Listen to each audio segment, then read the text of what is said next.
So sattva, rajas, tamas, these are considered as the three gunas of the mind, like three qualities of the mind. And in Ayurveda, there is a special sloka which says, Rajas and Tamas are the two doshas of the mind also. They are also considered as gunas and doshas, just Rajas and Tamas. But Sattva is not. Sattva is only a guna, it's not a dosha ever. So let's deconstruct these words. Rajas, what it means? Rajas means your ability to be aggressive, active, you know, ability to do the action at the right place, at the right time. And tamas means, the word tamas actually means darkness. And it can also be correlated with heaviness, laziness, inertia. Like there is even a mantra like tamasoma jyotirgamaya, take me from darkness to light.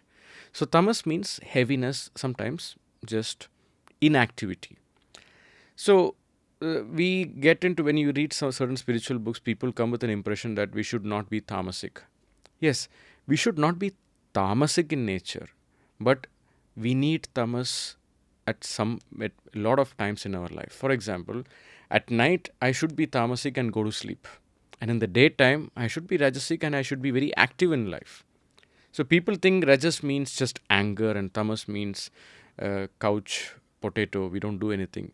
No, that is the extreme version when it completely dominates you. And sattva actually means purity, or so when you look at it from the perspective of the mano gunas of sattva. So when you cultivate more of this sattva guna inside of you, you are able to understand where to use rajas and where to use tamas. So sattva is the ability to discriminate where to use rajas and where to use tamas. Sometimes you are in a situation, maybe speaking up and standing up and being aggressive is the best thing that you can do for the long term. Sometimes in certain situations, it's best to ignore what is happening. Like I said, for the health matter, in the daytime we should be active and at night we should be asleep. But the moment that switches, when people are very active at night and very lazy during the day, it completely derails our hormonal imbalances will happen, and that can lead to many other conditions later on. So having to know, ability to know where to do rajas and where to do tamas, that is what is sattva. And how do I cultivate sattva? It is step by step, surrendering to circadian rhythm, reading more about spirituality, doing a lot of spiritual practices, and avoiding foods that will make you heavy and that will make you very aggressive. That doesn't mean if you don't eat that, you will not be able to be aggressive.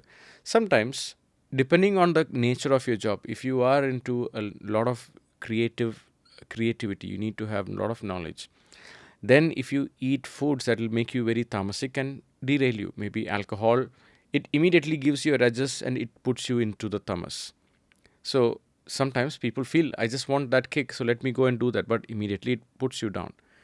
Like that, when you eat certain foods, it will give you that high and it will also go down. That's why certain people limit certain foods depending on how it's going to impact their body. So, few things that can done, as I will mention it again. Surrendering to circadian rhythm is fantastic because it will give you an anchor to the movement of the sun and the earth's magnetic field. So when you go to sleep on time and wake up on time, not naturally your tamas is used when the body requires the most and the rajas is used when your body requires it. So then you'll have the ability to use your sattva better.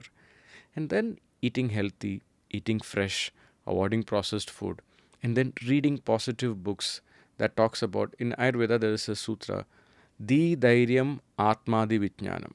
That means spiritual knowledge about yourself, about the spirit that is beyond the body, dhairyam, reading things that gives you courage. And it is about intelligence and also your ability to discriminate what is good, what is bad. So that more and more you cultivate. There's also a sutra, Vidya Tarpanam, like good wisdom is also a kind of nutrition and nourishment to your body and soul. So the more and more you indulge in this, naturally your sattva will be cultivated. So you are able to understand where to use rajas and where to use tamas. It's not that we should not have tamas. It's not that we should not have rajas. We should have the rajas and tamas where it is required. And cultivating the sattva guna is your ability to know where to use what. Also, to understand a little more how to cultivate sattva and what is sattva, one of the best examples is the quote from Viktor Frankl, he wrote the book Man's Search for Meaning. He talks about between stimulus and response, there is space. And in that space is the growth. And expanding sattva is like expanding the space between stimulus and response. We have this word knee jerk reaction. The moment they tap on the knee jerks without your logical thinking, without your conscious effort. It's an involuntary response. Same way, if we get rajasic for everything that is happening, like being involuntary and being having a knee jerk reaction, you are losing your ability to use your intellect in the right space. So, sattva is also about slowing down. We have the saying, we slow down to go faster so that we know where we are going. Just by going fast in the wrong direction, you will just get the sense of feeling that I'm going somewhere, but maybe you're not going the right way. So, sometimes it is good to slow down. And you see, in nature, everything appears to be slow, but everything is achieved at the right space at the right time. So that's why, in order to cultivate sattva, we also need to learn the art of awareness in everything that we do, mindfulness in everything that we do. And today it's becoming more and more relevant than any other time because everything is so instant. Like the food is coming to your doorstep instantly, the entertainment is coming so instantly. Whatever your mind wants at an instant, the press of your button on your phone, things are coming to you. And that sometimes is limiting the ability for people to cultivate this sattva quality in them. So that is why also pranayama, being aware of your breath, or even just 15 to 20 minutes a daily practice of just being aware of your breath and sitting without doing anything. All these things will add more to that space between stimulus and response. And that is the best example to how to understand sattva, because that is the space where what should my response be. Should I have a rajasic response or a tamasic response? Should I just be aggressive and stand up for myself, or should I just ignore it? Sometimes ignoring is the best. Sometimes standing up is very important.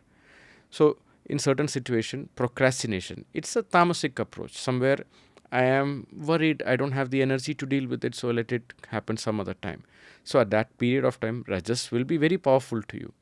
So this sattva is where it gives you the power to choose the right thing.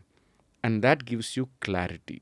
And the clarity happens better when you slow down, when you become aware of your breath, when you slowly take things one step at a time.